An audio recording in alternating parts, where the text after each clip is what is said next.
Hello hi అందరికీ, this is Neeraja Venu. Welcome back to my channel. Videos అయితే చూస్తున్నారు కానీ సబ్స్క్రైబ్ మాత్రం చేయట్లేదు. కింద సబ్స్క్రైబ్ అని ఉంటుంది, దాన్ని సబ్స్క్రైబ్ చేసుకోండి. టాపిక్ ఏంటంటే హోలీ. నిన్న మా అబ్బాయి నన్ను ఒక క్వశ్చన్ చేసాడు. ఏంటంటే, మమ్మీ హోలీ ఎందుకు జరుపుకుంటారు, కలర్స్ ఎందుకు వేసుకుంటారు అని చెప్పి. సో నేను కూడా థింక్ చేసాను, హోలీని ఎందుకు జరుపుకుంటాం. మన ఇండియన్ కల్చర్లో ప్రతి పండుగకి ఒక విశేషం ఉంటుంది. సో హోలీకి కూడా ఒక కథ ఉంది. ఒక కథ కాదు, 3 కథలు. అవేంటో వినండి. వైష్ణవములో రాక్షసులకు రాజన్న హిరణ్యాక్షుడు చాలా కాలం తపస్సు చేసి తనను చంపడం ఇతరులకు దాదాపుగా అసాధ్యమయ్యేలా బ్రహ్మచే వరం పొందాడు. భూమిపైన లేదా ఆకాశంలో మనుషుల వలన, జంతువుల వలన, శస్త్రములు, అస్త్రములచే చావు లేకుండా వరాన్ని పొందాడు.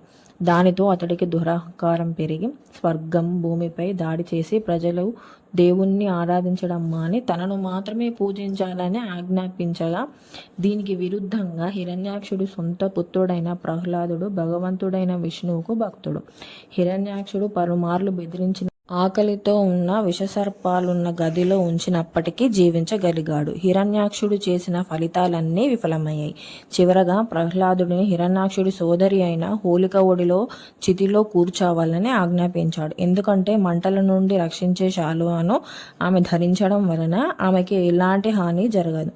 ప్రహ్లాదుడు తన తండ్రి ఆదేశాలను వెంటనే అంగీకరించి తనను రక్షించమని విష్ణువును వేడుకుంటాడు. మంటలు మొదలైనప్పుడు అందరూ చూస్తుండగానే హోలిక శాలువ ఎగిరిపోవడం వల్ల ఆమె దహనం అవుతుంది. ఈ శాలువ ప్రహ్లాదుడి కప్పడం వలన అతడికి ఎటువంటి హాని జరగదు. హోలిక మంటల్లో కాలిపోవడం వల్ల మనం హోలీని జరుపుకుంటాము. హోలిక పుట్టు వివరాల గురించి వేరొక కథ కూడా ఉంది. ఈ కథ ప్రేమదేవుడైన కామదేవుడి గురించి తెలుపుతుంది.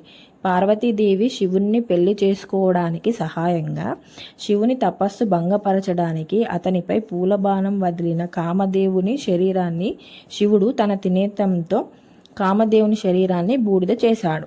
కామదేవుని యొక్క భార్య రతి కోరిక మేరకు శివుడు కామదేవుడిని మరలా బ్రతికిస్తాడు. కానీ భౌతిక కాయం కంటే మానసిక ప్రతిరూపంగా మాత్రమే బ్రతికిస్తాడు. ఈ సంఘటన వలన హోలీ రోజున భోగి మంటలు వేసి ఘనంగా జరుపుకుంటారు. ఈ పండుగను భగవంతుడైన కృష్ణుడు రాధపై ఉన్న ప్రేమను కొనియాడుతారు. కృష్ణుడు గోపికలతో తన చేష్టల ద్వారా ఈ పండుగను ప్రసిద్ధికి ఎక్కేలా చేశాడని నమ్ముతారు. ఈ ఉత్సవాలు వసంత ఋతువులో, అంటే ప్రేమను వికసించే మాసంలో జరుపుకుంటారు. ఈ వీడియో కనుక మీకు నచ్చినట్లయితే లైక్ చేయండి, షేర్ చేయండి. మరిన్ని వీడియోస్ కోసం మన ఛానల్ని సబ్స్క్రైబ్ చేయండి. నెక్స్ట్ వీడియోలో కలుద్దాం. Bye bye.